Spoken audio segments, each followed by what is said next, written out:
The thoughts, opinions, and general overall shade thrown on High at 9 News are those of the individual speakers and not those of High at 9 News, its audience, or its advertisers. The statements made do not constitute medical, legal, or financial advice, and for advice tailored to your specific situation, please consult with a licensed professional.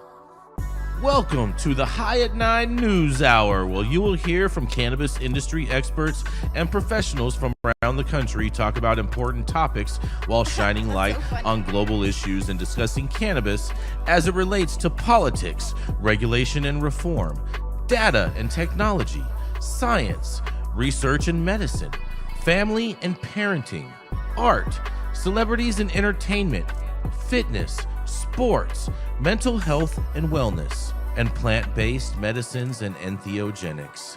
Together, we are building a stronger community, fighting the stigma and creating change. With your host, Jason Beck, joined by special industry expert correspondents from around the country, and daily antics brought to you by cannabis. Coming to you live every Monday through Friday at 9 a.m. Pacific time and high noon on the East Coast. And thank you all for getting high at 9 with us.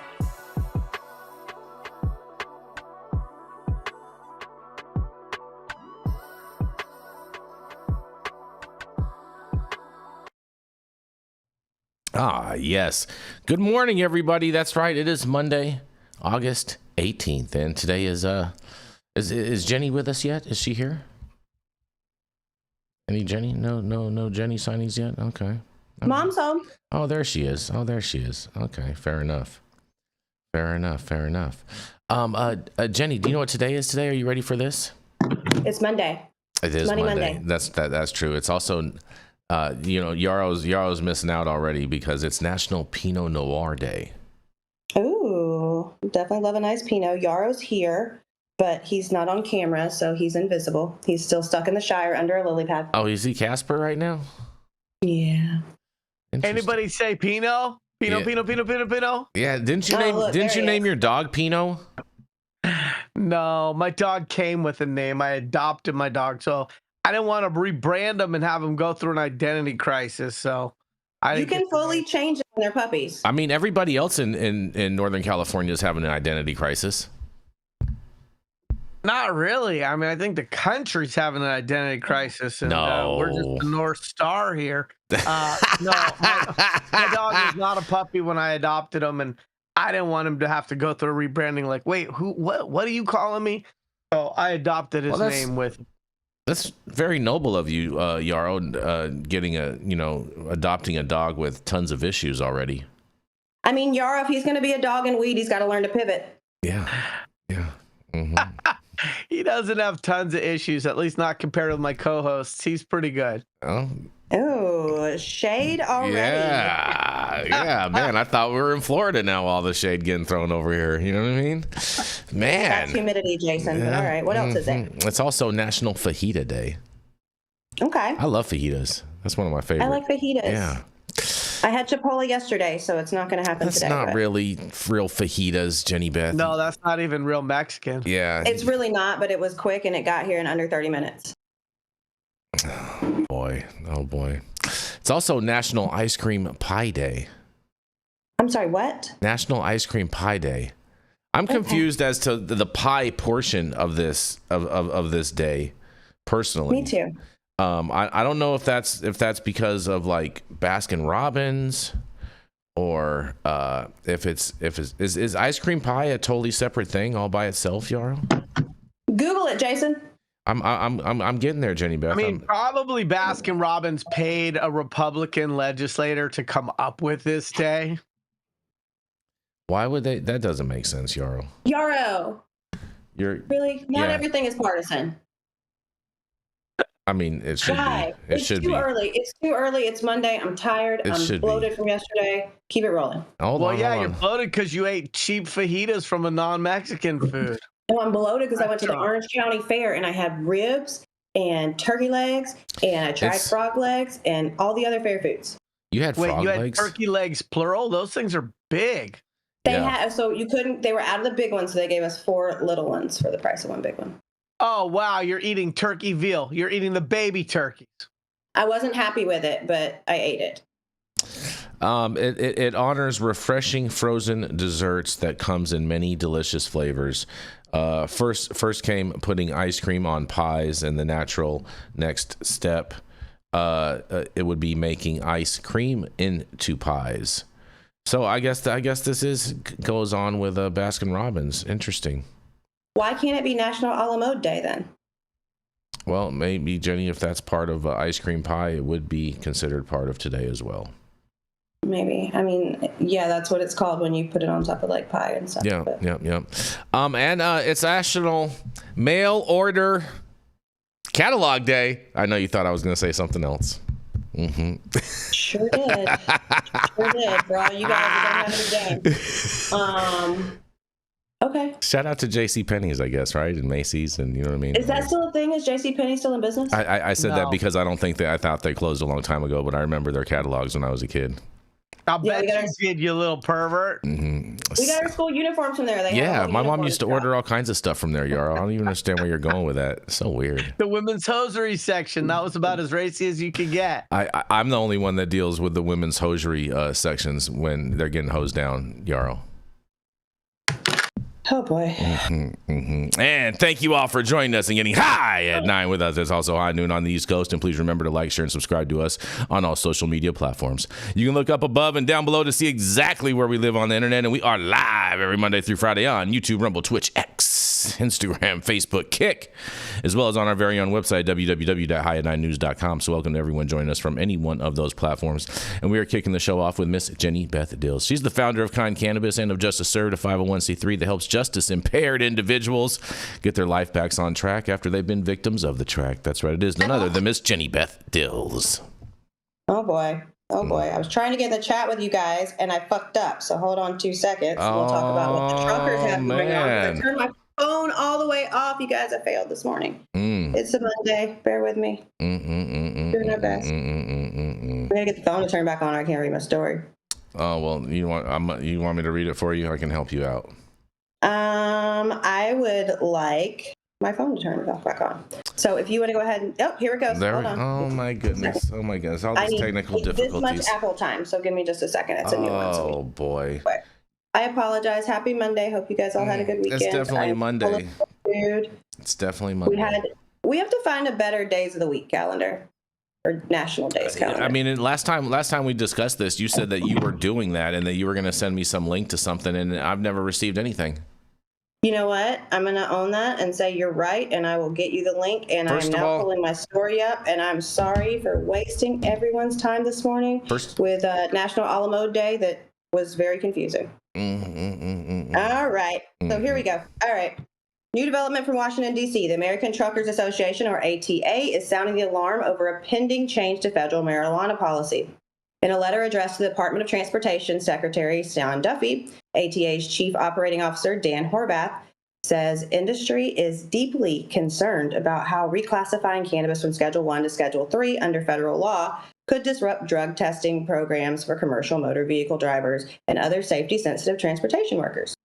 Horvath emphasized that the ATA is not staking out a position on marijuana legalization, but warned that shifting cannabis to Schedule 3 could jeopardize the Transportation Department's ability to test for marijuana use, potentially undermining highway safety, especially given the lack of any reasonable roadside standards to measure impairment, which is the real issue here.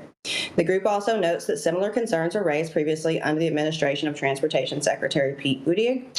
Yet ATA says it never received a formal response explaining how DOT intended to ensure continued testing under rescheduling scenario. Horvath's letter pulls attention back to the risk of creating a testing gap, one that could compromise roadway safety, especially in the absence of validated tools to determine active cannabis impairment. So, the truckers are nervous. The truckers' unions are nervous. Why are they nervous? There are some jobs that I would like you to not do stoned out of your fucking mind. That being said, if your back hurts and you're off work for 48 hours, you should be able to go home and smoke a joint or eat an edible or whatever calms you down. The problem here is the same problem we keep addressing day after day every time we talk about some kind of sobriety test. There is no real way to decide reasonable impairment. So, unfortunately, if you were a trucker, you now have these large issues, and they are going to lobby against. They're saying they're not lobbying against cannabis rescheduling or legalization, but they clearly are, right? They're asking for reasonable impairment standards. We don't have those. I'll throw it back to you guys. This should be pretty quick because we've discussed it a million times before. But yeah, go ahead, you guys. Mm-hmm. Interesting, Jenny. This is, I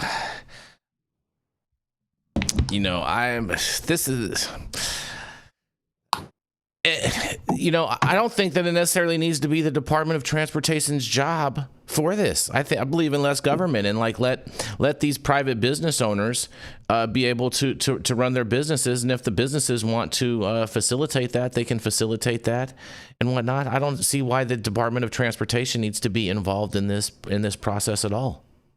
It's the American Truckers Association, which is a private entity. I totally disagree, Jason. You're totally wrong. We don't want private enterprise setting their own standards that infringes upon people's civil liberties. And no way. Absolutely. And do you expect XYZ mom or pop trucking company that's operating in 4 states to be able to come up with reasonable standards based on their lack you're of missing my point. The standards are already there, Yarrow. Typical Jason, let him finish. Talking point that is, less government and we should let private enterprise handle things. But when it comes to safety standards and or privacy for employees in this country, I think that that's actually where, when government functions, we can rely on government to set a North Star. The problem here is we don't have the science for that North Star yet. And I remember way back in 2017, going to a California Cannabis Industry Association conference in Sacramento, where the Department of Transportation head spoke there, along with the Department of California Highway Patrol head speaking there and talking about coming up with standards, and they still haven't done it. And so either the science isn't there yet, or they haven't prioritized it, or both. And so in the absence of science, what are you supposed to do? But the idea that we should let companies set their own guidelines is crazy. No way, bro. You are totally tripping, because the standards are already there. The standards are these normal tests that they can go and buy at Rite Aid, Yarrow. So if they want to be able to administer a test, they should be able to. The government should stay the hell out of it. And I'm going to say this, you know what I mean? What's worse, having someone driving around on weed, or having people driving around that can't even read the English language? Okay, so let's not. That was the best baiting completion ever. I'm just asking what's worse, Yarrow? If you don't know where you're going, we just saw what happened in Florida just over the weekend when a guy tried doing an illegal U-turn in a big rig where there wasn't even anywhere to make a U-turn, and caused traffic for hours upon hours. Hi, my hands up. Hands up. Go ahead, Jenny. So the problem is not that they do have testing, Jason. It's the fact that it can't detect active impairment. So if someone is a cannabis patient and also a truck driver, so my mom is a truck driver, you guys know that, right? I gave her some product that was given to me to try. It was literally hemp hair product. It was a shampoo and like a leave-in conditioner. It had cannabis leaves on the packaging. My mom would not take it because she was scared to have it in her truck, because that's how strict they are about any kind of cannabis product, CBD, hemp, anything like that. Right? I agree with that. Hold on. I agree with that. I'm not done. I'll let you guys know when I land my plane. Okay. And you should be able to tell, because I'll shut up. That's how we'll know. Is that how that works? So it's more important to detect impairment, right? If someone is a truck driver and is a medical cannabis patient, they should still be able, in their off time, with time to reasonably sober the fuck up before driving a very large weapon down an interstate that our children and everybody else travels on, to use cannabis instead of whatever medication they're being prescribed, or whatever pain pill, or this or that. What the problem is that we don't have a standard for impairment. And the Truckers Association is calling for a standard of impairment, so that they can say, hey, you're high, you can't drive right now, as opposed to, hey, you got high when you were home for a week, nowhere near this truck. That's the issue. And at this point, the government does kind of have to intervene, because they need to set a standard for an industry that is on the roads with our entire families and everyone every day. And I hate to agree with Jenny so much, so quick, so So like she completes me, like everything Oh my she goodness. just said times a million, because the difference between ingestation versus intoxication is a big difference. We don't let people come up with their own DUI standards, Jason. So your equivalency suggestion doesn't play out. The idea about sort of, well, who can read the signs? It was a feeble attempt at trying to create some sort of parallels with a clickbait. I'm just asking what's worth. It was pandering. I'm just asking what's worth. What's worse?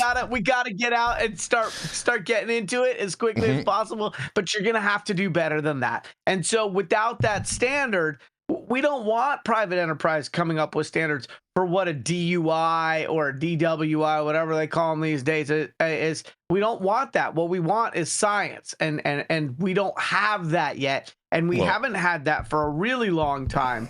And unfortunately, it's also not fair to the driver or to the law enforcement person that pulls them over to have so much discretion for a law enforcement person about what they think impairment might be if they're not trained medical professionals. They shouldn't have to have all that responsibility on their shoulders, and the driver shouldn't be subject to the inexperience or the subjectivity of the person pulling them over. So without that science, we have a real conundrum. And it has nothing to do with U-turns with semi-trucks in Florida. Yeah, it does. It has exactly what to do. You're pandering. No, I'm not.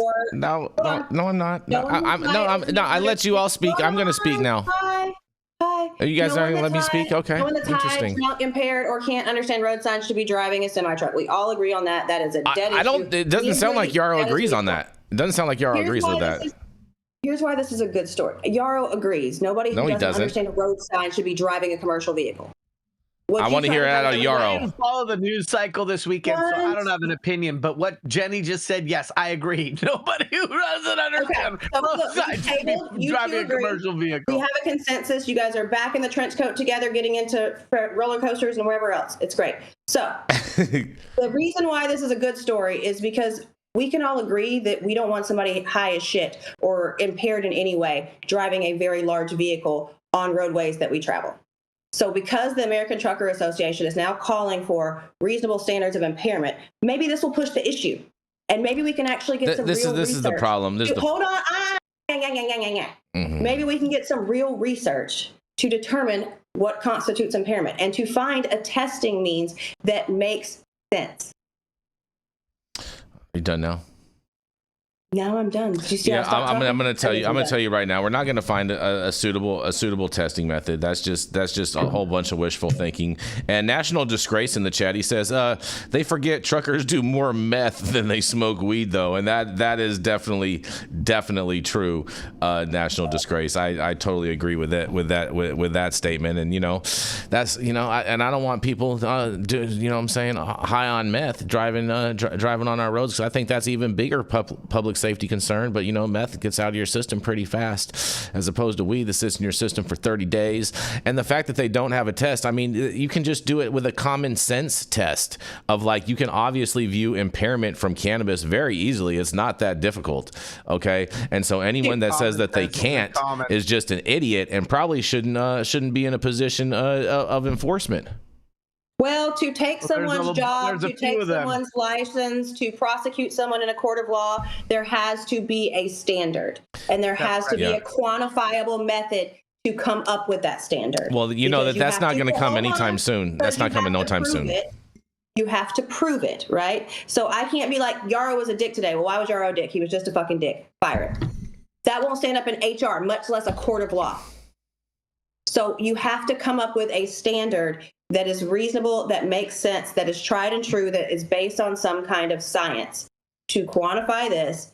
And also, whoever, National Disgrace, shout out to you, but like, my mom's a trucker. Like, I have a lot of friends that are truckers. None of them do meth. So let's not push that. There's a lot more that do, though. There's a lot of them that do. It's true. Without truckers, find some toilet paper to wipe your ass with. I agree with that too. Truckers play a very, very, very important role, and it's a shame that truckers get so downgraded, especially by Democratic lawmakers over the years. You know what I mean? Because truckers play a super, super important role. And speaking of rolling, let's roll right into our first commercial. Fair enough. We'll roll into our first commercial, and we will be right back.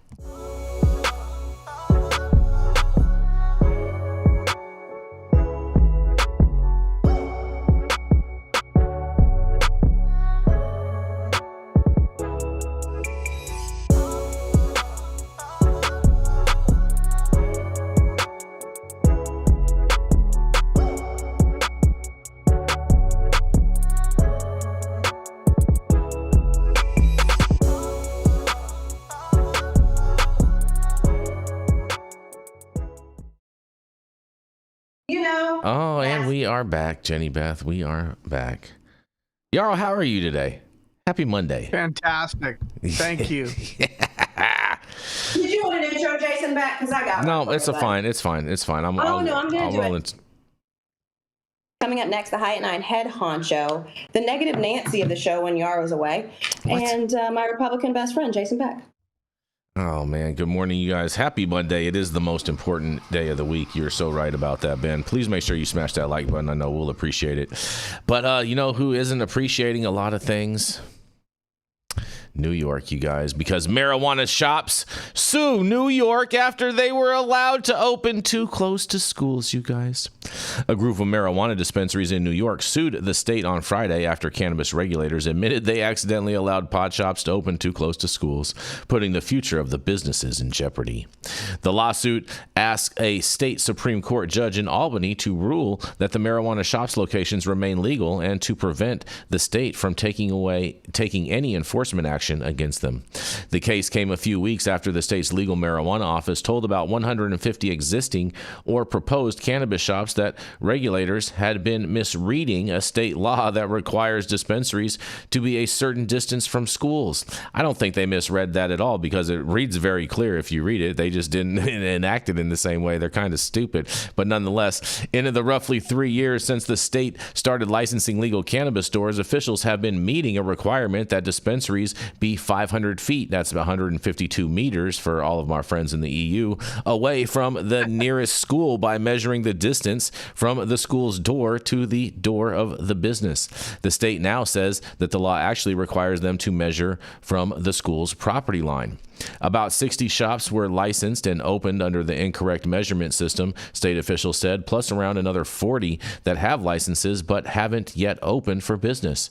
Then there are almost 50 other businesses that have applied for licenses that are awaiting final approval from the state. The dispensaries that are open have been told they can continue to do business for now and operate with expired licenses as long as they filed applications for renewal.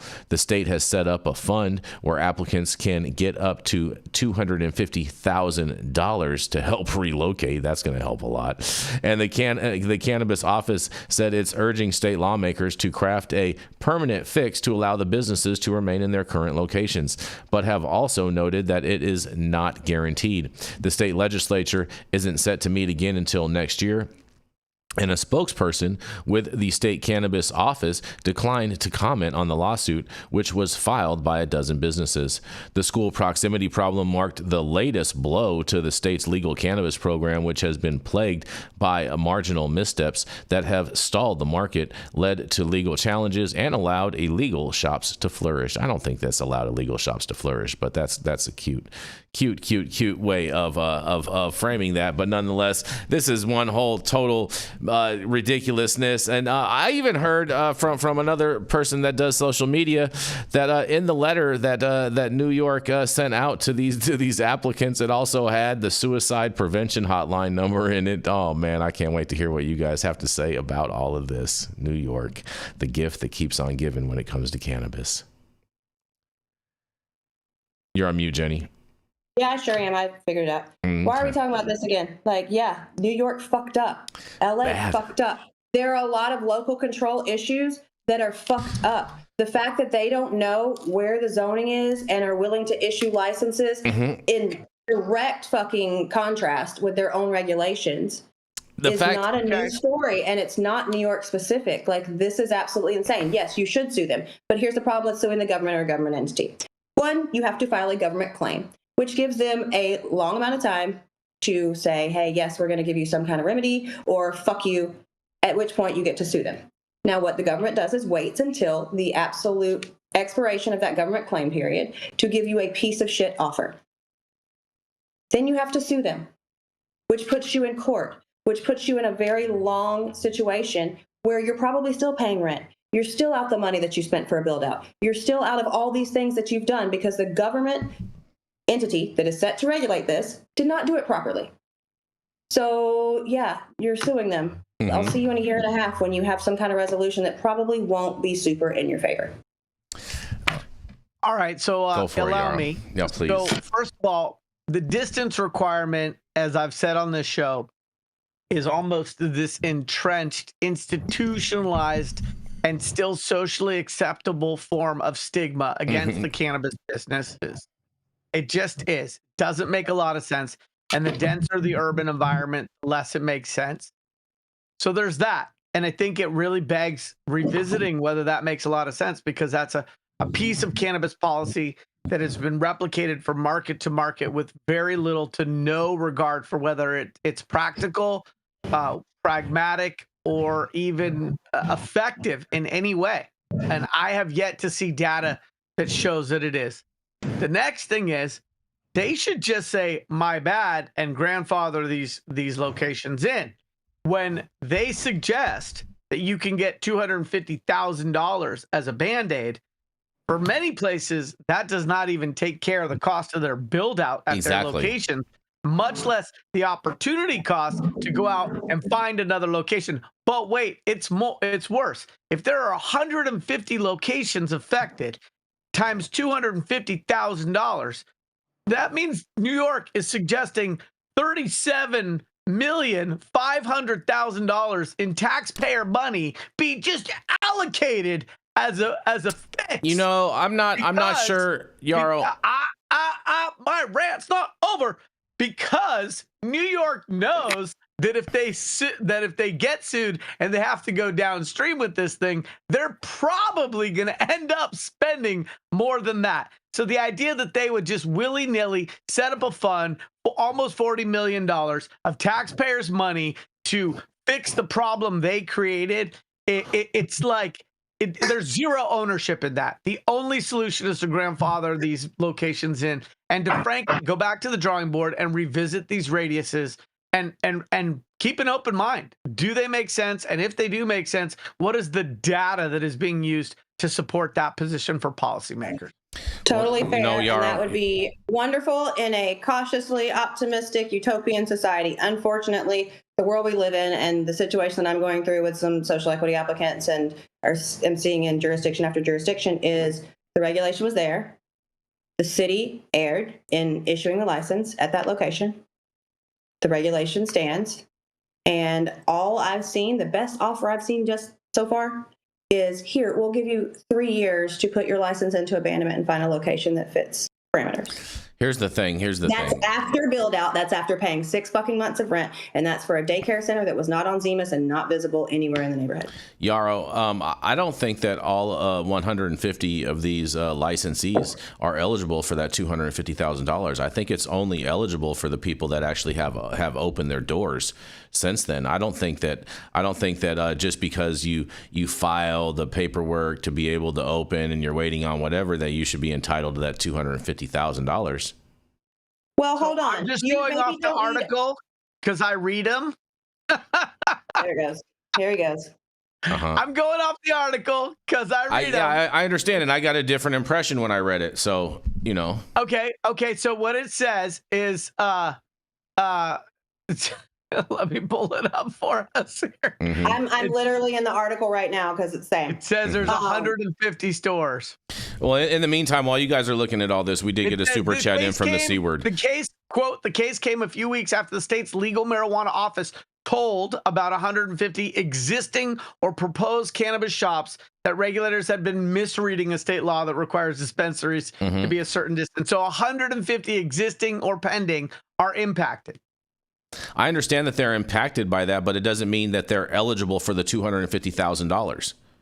Okay. Fair enough. Maybe the ones that are pending aren't. I would say that the only people that are eligible for the 250,000 would be people that are actually physically open, and the ones that are pending, they may be subject to some type of financial whatever, but it's not going to be the full 250,000. All right. Well, here I go, because this is actually my. Hold on. Let me read this super chat first, Jenny. No. Beth. No. We'll get to it. You don't want to read the super chat, huh? Let's just wait for just a second. So rude. So there are 60 shops that are licensed and opened under the incorrect measurement system. 40 others have licenses but haven't opened for business, and there are 50 others who have applied and are waiting for approval. So the 50 who've applied and are waiting for approval, you get nothing. Exactly. You spent nothing, right? Mm-hmm. You have no location. You're not building out. You're not doing this. Yep. If you have gone through the licensure process, you've built out, you've been paying rent, what is reasonable is to pay people back their actual expenses, which means hopefully you guys were good business people and you kept receipts of your expenses as you built out, as you paid rent, as you whatever you did to get this business open and operational. If you're operational, please keep good records of your sales and of the revenue that you're making, because you are going to lose future revenue for however long you have to be out of business to rebuild. So you should be paid back your actual expenses. It should be a zero cost to you. There should be extra time afforded, and the city and the state should do a damn good job of making sure when they approve this location this time, they rule on their own fucking regulations and don't make this huge mistake that is to the detriment of operators again. It's a tough time to be in New York. It's a tough time to be in cannabis. We're broke out here. Help us. Yeah, but you know what? I knew New York would find novel ways to mess it up. But on the implementation, we've seen it time and time again. They've done a really good job of trumpeting what an important market it is. And in that regard, they're not wrong. Some of the top staff at their, what do they call it, OCM or whatever, have already come and gone.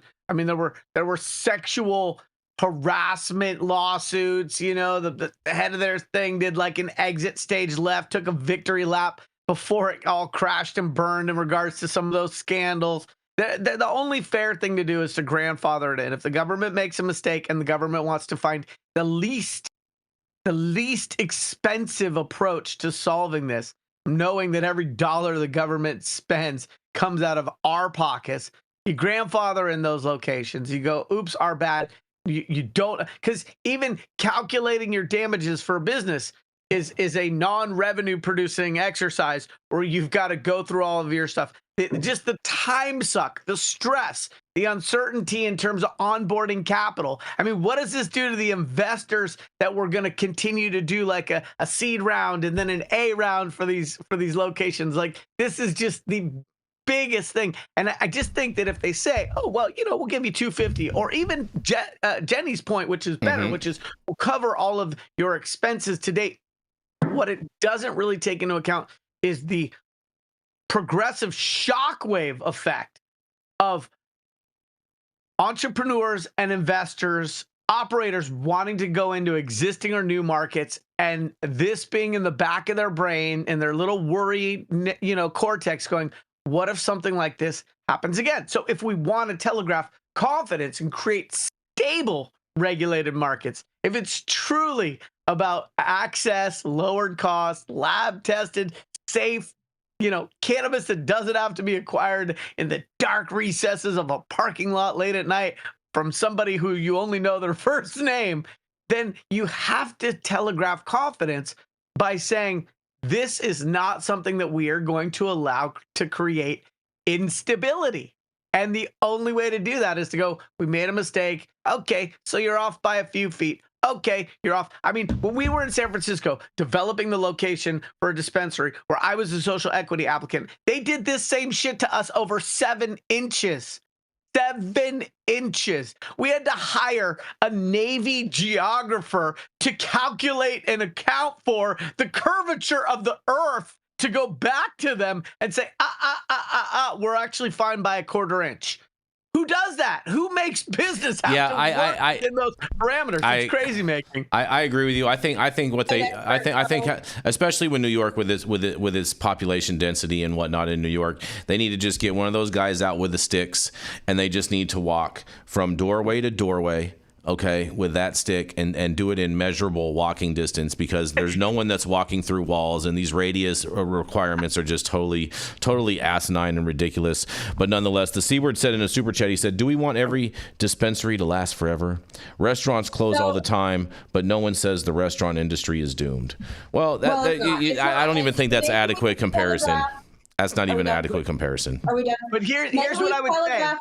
I want to respond to Yarrow's point with the C Word. Shout out to C Word, always super chatting. We love you. Yeah.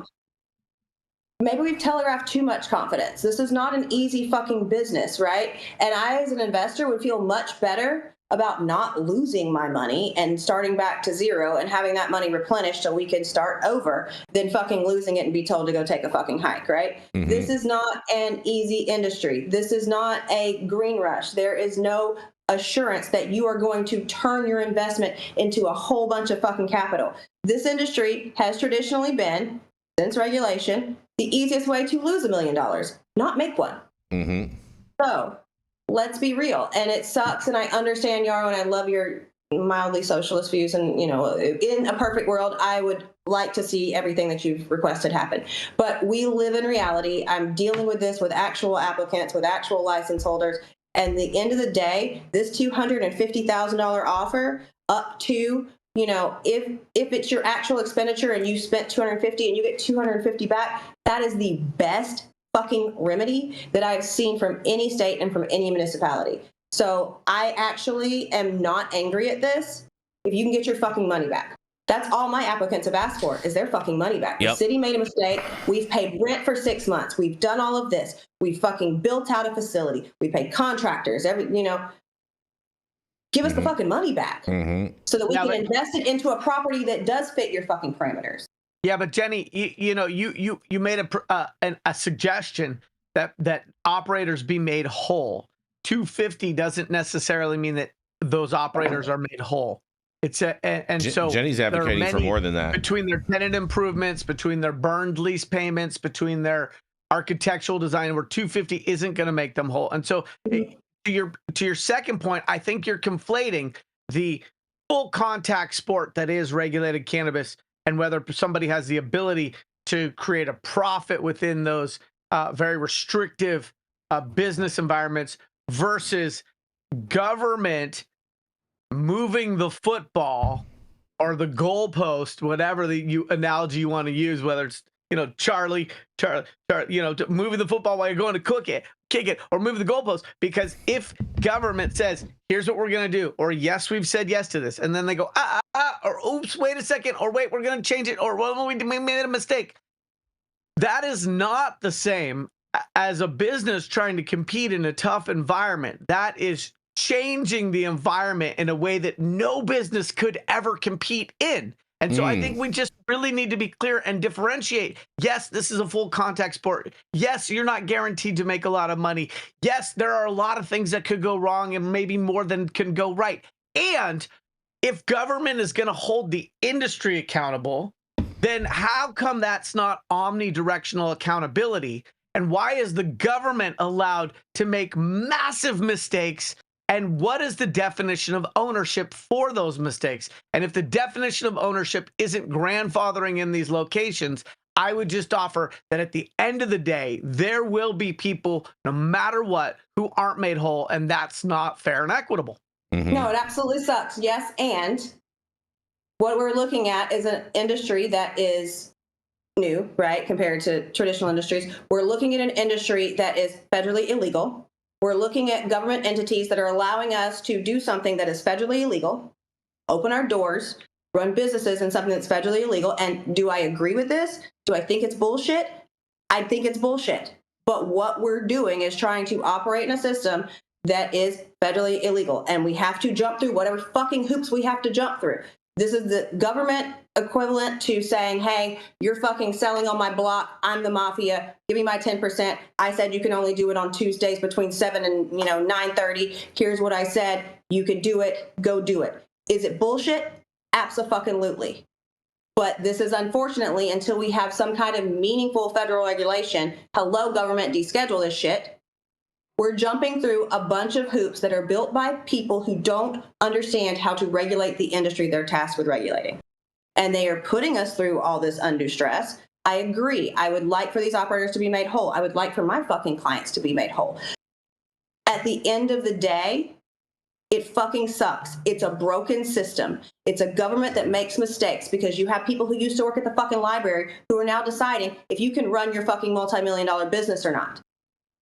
Well, these people don't understand what they are tasked with regulating. And it fucking if they cared sucks. about making people whole, all they have to do. Yeah, I'm gonna go. Hey. I let you grandstand and I sit here and I twiddle my thumbs and shit, so let me do the same. Come on. Equal respect. Fair enough. Thank you. It is what it is, and it fucking sucks. But I do appreciate they're offering them something. Will there be operators that aren't made fully whole? Yes, and that fucking sucks, and that is not equitable, that is not fair, and it does fucking suck. But what I'm telling you as somebody who does this is the best fucking offer that I've seen in a long time. I hope through this litigious process, they can actually be made whole for their real loss. The people who are trying to get a license, it's not approved, they haven't built anything out. Like, you guys are just, that's not for naught. I think if they're willing. That's fine. If they haven't signed a lease, if they haven't paid any money out, you guys don't really need any money back. If they're willing that's jumping on. That's being the guy in the wheelchair who drives around to jobs they never intend to apply for and are like, you don't have a ramp, I'm suing you. The people who have spent money should get it fucking back. If we're going to stand these businesses up, if we're going to stand this industry up, then yes, these operators should be made whole. So hopefully through this process, they are made fully whole. Jenny, so here's the thing. Boy. Yeah, exactly. With this, if they're willing to give $250,000 already, they must be willing to give a lot more later on. And so I'm all in favor of this lawsuit because I think these guys are going to get paid a lot more money than just that $250,000 because that's just kind of like the initial public offering right there, and this is just going to go up. It's called detrimental reliance. Yeah, there we go. Thank you, Yarrow. So what I would offer is, there are a lot of opportunity costs before you've secured a location. There's consultants. There's a lot of opportunity costs. So it makes sense for anybody who has participated, who has any costs, no matter where they are in that process, to at a very minimum receive a 1-for-1 tax credit. Okay, Bullshit. Like that's the ease. Hey, wait, I let you grandstand. Now you let me talk. So at a very minimum, they should be able to recoup their costs because they detrimentally relied upon a paradigm, a framework, an articulated way in which they would be able to be successful. And if the government made mistakes, the government should pay for it. I mean, look, the government makes mistakes all the time. They threw a bunch of Japanese people in prison camps in World War II and they paid for it, right? And now that money might not have ever made those families whole, but at least the government said our bad and they wrote a big fat check, right? So I just think that it's either a 1-for-1 with a tax credit or they grandfather them in because at the end of the day, what harm is done if a dispensary is 110 feet away from a house of religious worship in one of the biggest, densest cities in the world? Here's the problem with the tax credit, Yarrow. God doesn't care. I have a problem with the tax credit. Let me respond to that really quick, Jason. Okay. If they haven't secured a location, then they don't fall under the people whose locations were not valid and outside of the parameter. So why the fuck should they get anything? They haven't secured a location. There ain't no loss. I have a problem. They haven't been told they can't operate in a place they've signed a lease and paid rent on. What have they lost? I have a problem. They're in the same fucking spot they would have been no matter what. I have a problem. They haven't found a location. What have they lost? Why should they get a credit? I have a problem with the tax credit. With you on that. I have a problem with the tax credit, Yarrow. A big problem with the tax credit. You know why? Because you don't make any interest off of the money in a tax credit. That's true. So they're already at a disadvantage just from that. And we've spent plenty of time on New York, so we're gonna go and we're gonna travel back to Orange County to Miss Jenny Beth Dills. She's America's sweetheart who loves to throw some Southern twang into every little thing up this way and that way. That's right. It is none other than Miss Jenny Beth Dills. Damn. Me, that's fucking crazy. I didn't know that was coming. What's that? We're going back to back me. I told you this. I told you this morning. You did. I thought we were going Yarrow than me, but okay. No, I told you I told you that we were going to start off with Yarrow at the right at the top of the middle of the show, Jenny. That's what I said. I was very clear, and you said yes, and you understood all of that. And so why this is new, I don't. I'm we very were on confused. a call for like 2 hours this morning. It's okay. A lot of things happen. Yarrow, we want to hear from you, just not yet. I'll bring you off the shelf later. So, hang on. It's okay, buddy. Your time's coming. All right. So I picked this one because it's kind of fucking hilarious. Ohio Weed Festival's second year described as mismanaged Walking Dead episode. Organizers of an Ohio marijuana festival's second year are facing criticism by some vendors after they say the event was mismanaged.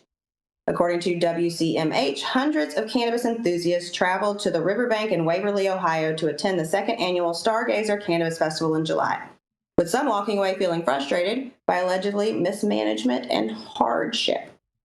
Fire Festival. If they weren't playing music, it would have... Oh, bitch. If they weren't playing music, it would look like an episode of The Walking Dead, Hannah Anderson, an artist and vendor who attended the event, said when speaking to the station.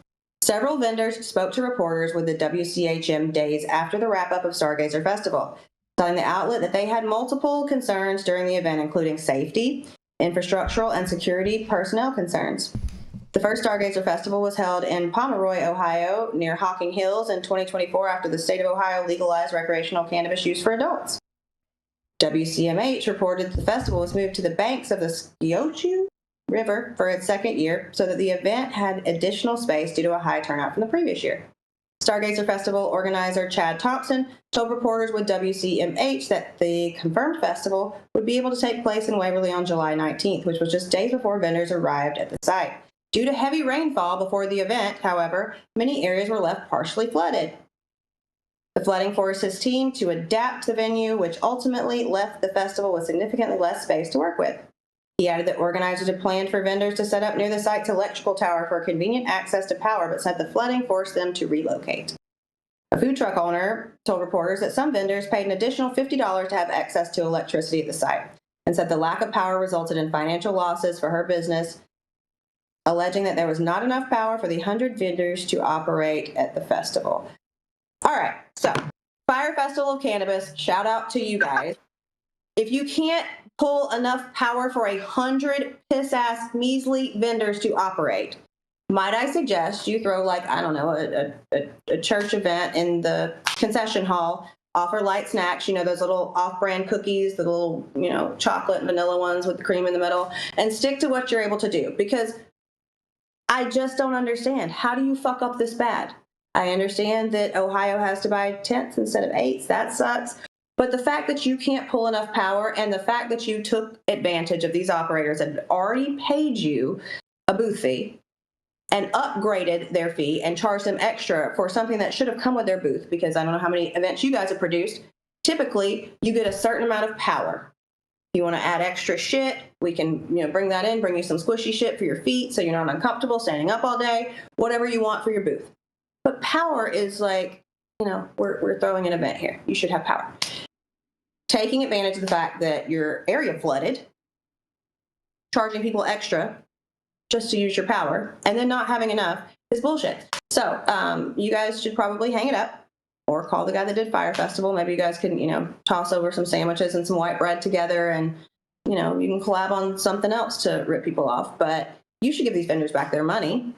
This is insane. You can't control the weather, but you can control being predatory when you're in a bad situation. Going back to you guys. Man, oh man, oh man, oh man. I agree with you. I would be pissed. Okay, I would definitely be demanding a refund, a full refund for the event if they weren't able to supply adequate power for an event. I mean, that's just that to me is a non-starter. To me, if you can't provide internet and power, it's a non-starter. And so the fact that you couldn't even provide power definitely tells me you never had any internet either there. So how are you even going to complete any sales unless you're operating all in a cash way? And then the ATMs aren't going to work. So you're screwed every which way. This event sounds like a total flop. Yeah. And if I was a patron at this event, I would be demanding a refund for my ticket on top of it too.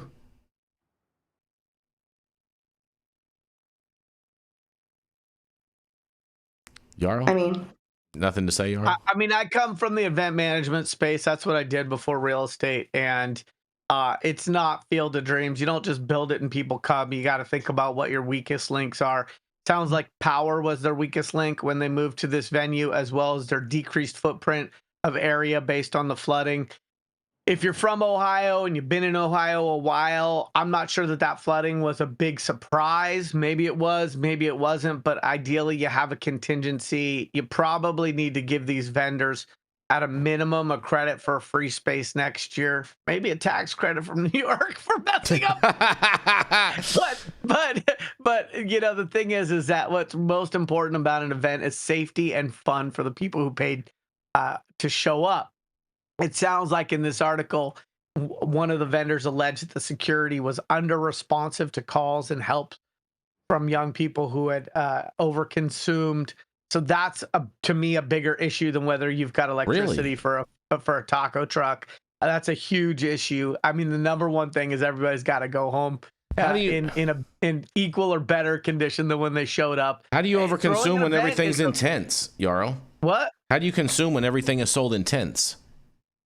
Where there's a will, there's a way, and young people do a lot of stupid stuff, right? So I just think that at the end of the day, you know, throwing an event is complicated. Those that don't have a lot of experience are better served outsourcing and hiring an event management company that knows what they're doing.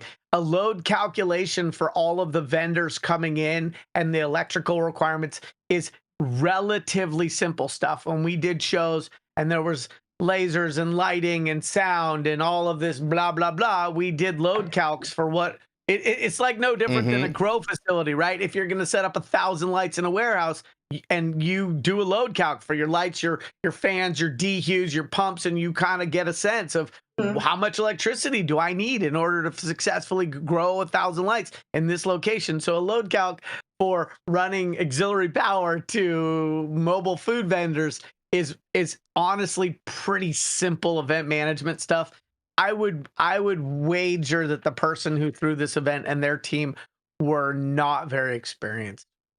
So here's my problem, right? Fucking up is one thing. Not calculating the right amount of power for vendors is one thing.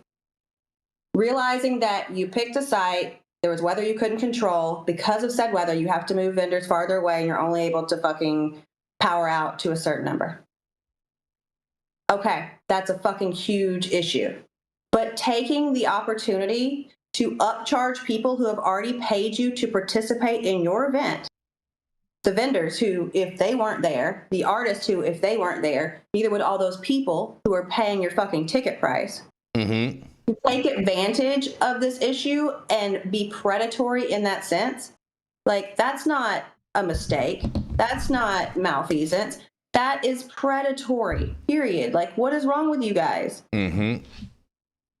Fair enough. Well, I feel you. It's very, very predatory. And on that, we're going to go into our next commercial, and we are going to be right back. Every legend has a humble beginning.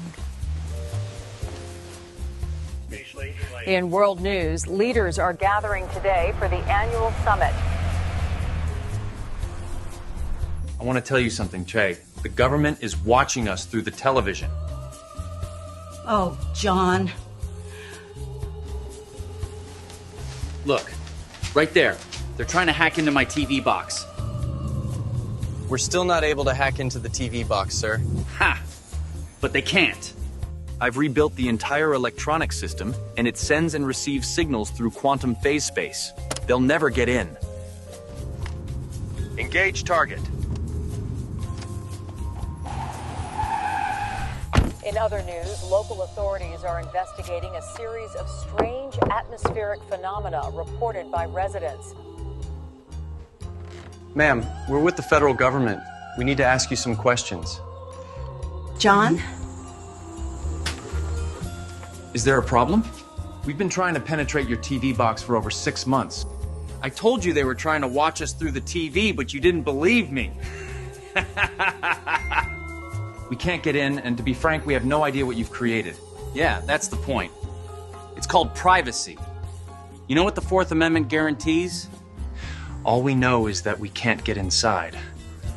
We want to know if you can create one for us. QUX. Even the government wants one. Every day. Stop whatever you're doing. Make sure you smash that like button. I know you'll appreciate it. We'll appreciate it. And YouTube will appreciate it. Also, make sure you subscribe to the channel if you haven't subscribed already. And all of the articles that we cover on today's show, you can read directly on our website at www.highat9news.com. As well as make sure you check out in the description in this video all the links to the stories on our website. Or you can find them there, as well as all of the amazing sponsors that help make this show possible. Make sure to check them out and order yourself with the link of a case of Liberal Tears energy beverage. 150 milligrams of caffeine in every can and 0 grams of sugar, you guys. And Yarrow, I promise no liberals were hurt in the extraction process at all whatsoever. Introducing QUX Pay, or simply the Pay app. Where you can pay like it's nobody's business. Because it isn't. It's what everyone's been clamoring for. It's finally here. Secure every payment. Your data stays private. QUX will never sell your data for profit, period. Pay friends, family, contacts instantly. No hidden fees. No limits. Spend on the move. With this patented technology, you can use debit, credit, bank transfers, cash cards, and even crypto completely offline. Amounts transferred through the Pay app reach their destination instantly. Transfers in a flash. As quick as sending a text. No more waiting around like crypto. Are you ready for the future of payments? The state of the art for money is finally here. Data privacy and security protocols trusted by militaries and banks worldwide. QUX Pay, the Pay app. Available as an app and point of sale system, personal and corporate accounts available. Go to QUXPay.com and start using the Pay app today.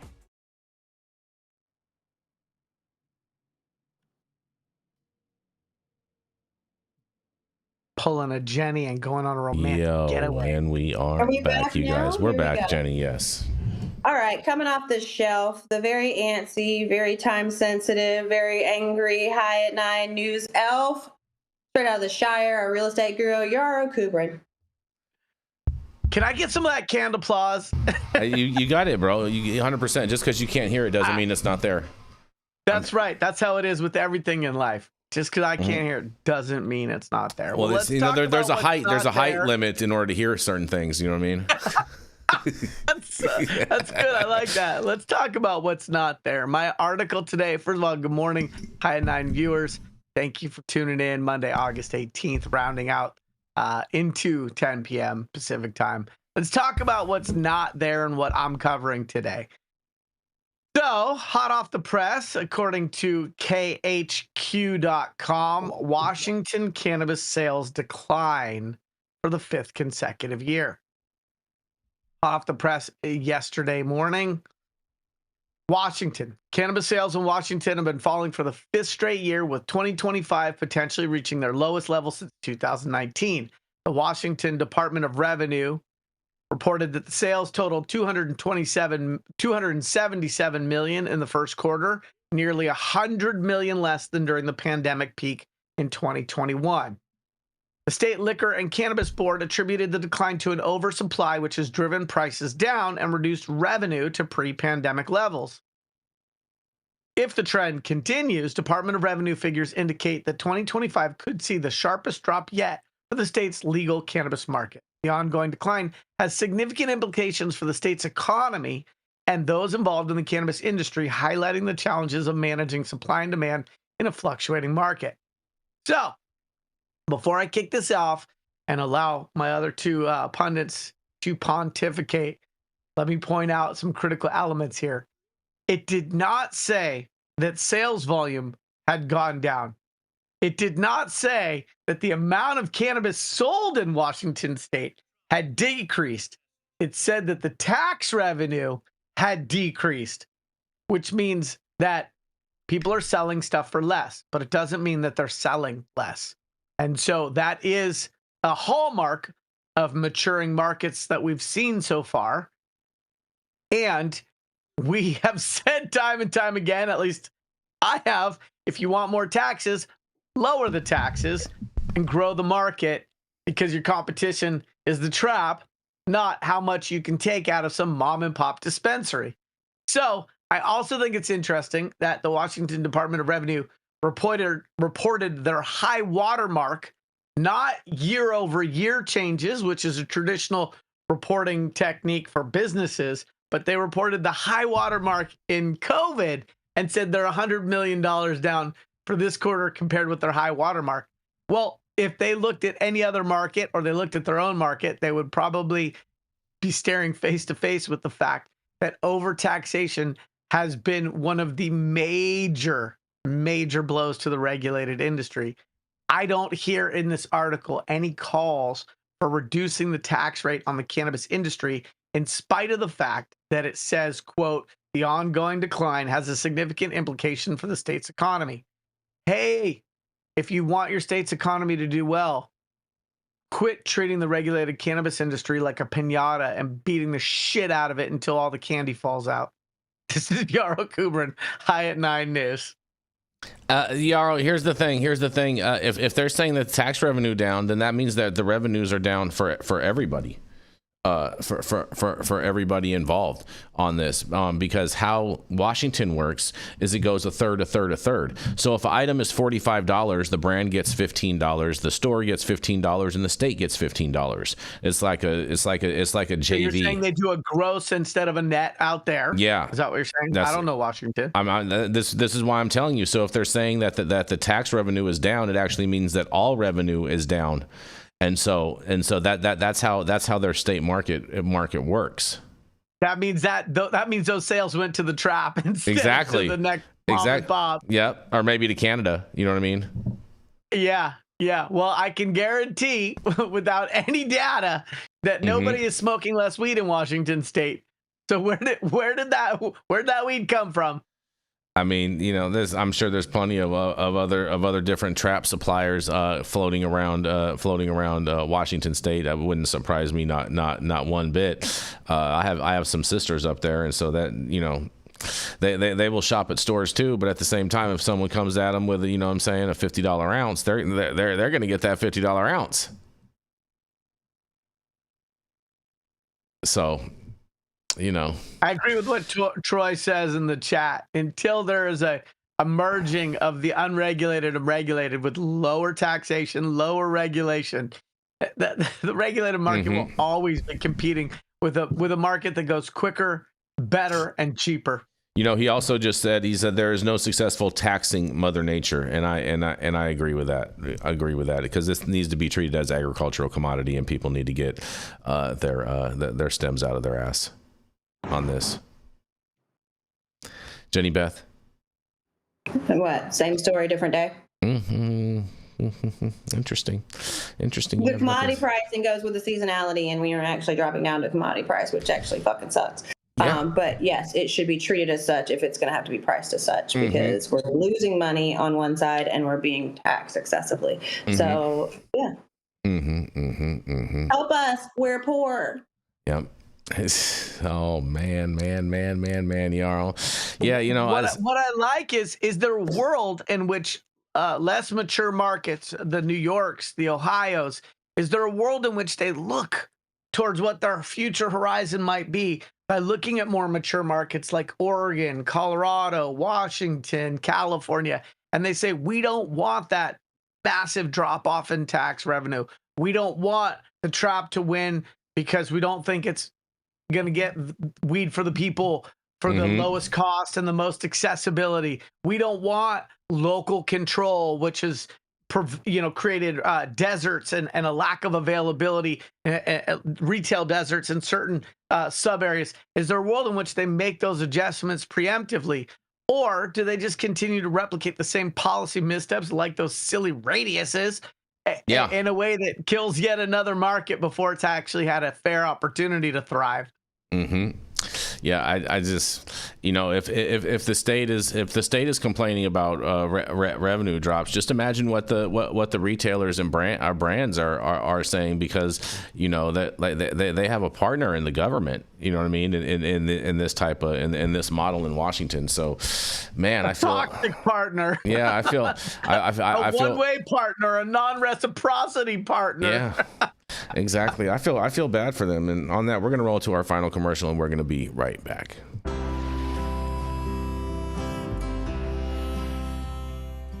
Oh man, your knees still bothering you, man?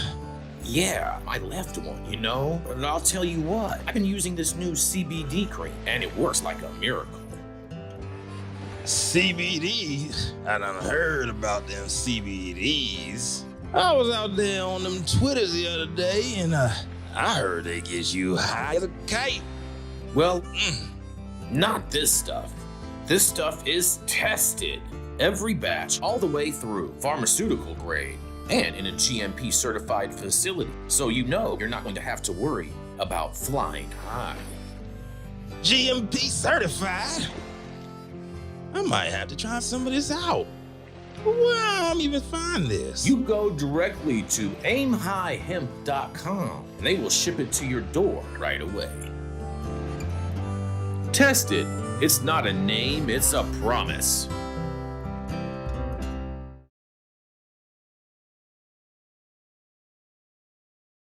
Oh man, we are back, and I have two more stories for you guys, and I'm sorry, this is a sad story, you guys. So just so you know, it's, you know, if you want to grab your tissues right now would be a good time to grab them, because sons of medical doctor charged with trafficking over 35 kilograms of cannabis in Kelantan. That's right. Two sons of a medical doctor were brought before the magistrate courts here on Monday to face separate charges of trafficking a total of 35.58 kilograms of cannabis at a house in Kampong, but Ketra earlier this month, they say. The accused, Ahmad Amar Rashadi Mode Hanafi, 23, and his elder brother, Mohammed Hibidatul Alami, 34, did not enter any plea after the charges were read separately before the magistrates. Ras Amran Hamadi and Juan Hamad Izzat Wa Abdullah. According to the charges, Ahmad Amar Rashadi is accused of trafficking 14.78 kilograms of cannabis, while Mohammed Hibitul Alami is accused of trafficking 20.8 kilograms of the same substance. The alleged offense took place at approximately 4:30 p.m. on August 5th at a residence in Kampong, but the duo is charged under Section 39B1A of the Dangerous Drugs Act of 1952, punishable under Section 39B2 of the same act. If convicted, the penalty is death, or alternatively, life imprisonment with no fewer than 12 strokes of a cane, you guys. That's right. Deputy Public Prosecutors Mohammed Samauskal Amakal Rami and Nur Hazika Hassan appeared for the prosecution, while both accused were represented by counsel Mohammed Hasif Hassan. The court fixed the 16th of October and the 27th of October as a mention dates for the respective cases. And in a separate proceeding at the Sessions Court, Ahmed Amar Rashadi, who was also charged with unlawful possession of a firearm and live ammunition, he pleaded not guilty to possessing a Glock AEKZ847 Mariner and a 9x19 USA pistol and 16 rounds of live ammunition at the same location at the time of the drug offense. The charge is framed under Section 8 of the Firearms Increased Penalties Act of 1971, which carries a maximum sentence of 14 years imprisonment and up to 6 strokes of a cane. That's crazy that he's getting more time for the weed than more time for the gun, but okay. Sounds like America. The prosecution was led by Ahmed Faz Falaridi Mohammed, with the accused represented by the same legal counsel. The court fixed the date of September 22nd for mention of the firearms case, you guys, as well as August 18th of 2025, you guys. Man. Now, and just if you're wondering where this is in Malaysia. This is a sad thing. People are still dying for cannabis, for getting caught with cannabis. This is just a sad story. And Jenny Beth, what do you have to say about this? I mean, yeah, this is absolutely insane. Mm-hmm. So I think it's interesting that it's a doctor's sons. Yeah. I don't know. I'd love to know what the doctor's stance is on the medical uses of cannabis. You know, they talk about cane as the punishment. I just wish they could have made it a fragrant cane. Jason. Just saying. Well, Just saying. It's unfortunate people are still being put to death. Yeah, this is super sad all the way around. People still dying for the right for cannabis and whatnot. And so, our thoughts and prayers in relation with what's going on with this situation, and the best to these families involved. But I guess, Jenny, is it time to ride out into the sunset? Jason, I think you need to pull the caboose up and let's close this thing out. The high at 9, highest Republican, head honcho, Jason Beck, close the show out. All right. Well, like I said, we're going to ride off into the sunset because the horse sculpture outside the actor Woody Harrelson's West Hollywood Cannabis Lounge and Dispensary. That's right. The Woods in West Hollywood is back in place after being severely damaged in a vandalism incident last week. That's right. The statue, a popular fixture at 8271 Santa Monica Boulevard, was attacked by an unknown assailant who was caught by security cameras viciously attacking the sculpture and was knocking it to the ground.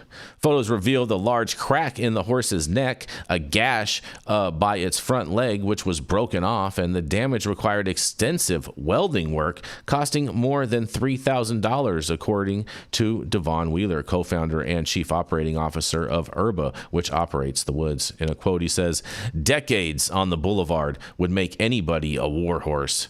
Scar stories, the best." Wheeler said, "He's bottled down now, and it's going to take more than a bull to move him now," he says. Wheeler said the sculpture will undergo a final patina treatment as part of its restoration, and authorities have not released any information about the suspect or motive behind the attack. And the Woods is a cannabis dispensary and consumption lounge offering expert recommendations for all levels of cannabis experience, and they have private cabana-style smoking rooms that are available for rent or walk-ins, and each accommodating 8 to 10 people with valid ID. Guests may hear that C word. You got to have a valid ID. Guests may access bongs and dab rigs along with complimentary papers, grinders, tips, lighters, and games. And the lounge also features a THC consumption bar serving cannabis-infused drinks in doses ranging from low to maximum strength, and complimentary non-medicated coffee and tea are also available at the bar. And they did say, "Oh, you guys are going to love this part of the story," because they say, "If you see something, say something. Anonymous tips can be called into Crime Stoppers at 800-222-TIPS or by texting 274637. And you want to text crimes on most keypads with a cell phone. If you see something, say something. Anyone with information can also drop a tip at the lacrimestoppers.org website, and your identity is always encrypted and anonymous, they say. No personal information, phone number, email, or IP address or location is ever requested, even though they may possibly take it. And it's saved, tracked, or traced, or mentioned, so I guess they're not working with metric either, period. The purpose of the Los Angeles Regional Crime Stoppers is to prevent and reduce crime by forming a partnership among the community, law enforcement, and the media to offer anonymity and cash rewards to anyone providing information leading to an arrest. Crime Stoppers encourages members of the community to assist local law enforcement agencies in the fight against crime by overcoming the two key elements that inhibit community involvement: fear and apathy, they said. Well, look at this. We're going to be able to ride off into the golden sunset in West Hollywood because the Woods got their horse back. What do you have to say about this, Jenny? Come on, Jason. What do you mean? Nobody's going to report who destroyed that horse. If LA would have taken care of crime and the homeless and things like that, this wouldn't happen to begin with. We're still pretending like Woody Harrelson actually owns the Woods. It's really just a figurehead. Woody owns the Woods. You know, it's good. They got their stuff back. That's awesome. Right on, Tonto. All right, fair enough. Fair enough. Well, we should ride on into Monday. We will ride on into Monday. Happy Monday, you guys. It's the most important day of the week. And not to mention that it also is our final week of year number 3 at High at 9 News. And so we do want to thank everyone tuning in, watching consistently. We do appreciate all of your guys' support. This Friday will mark our 4-year birthday or anniversary, whatever you want to call it, here at High at 9 News. So thank you all for putting your time with us and listening to the insanity that is the developing cannabis industry. And on that, thank you all for getting high at 9 with us every Monday through Friday at 9 a.m. Pacific and high noon on the East Coast. And big shout out to our audience and supporters for tuning in daily and listening to the insanity that is the developing cannabis industry. Huge thank you to Catalyst Cannabis for helping us keep the lights on. And thank you to our correspondents for being absolutely amazing. Thank you to Cannabis Sativa Ale for giving us a reason to do this every day. And Cloud Media partners Elias and Kai are somewhere in the metaverse. And thank you all for tuning in and getting high at 9 with us. We are America's #1 daily cannabis news show.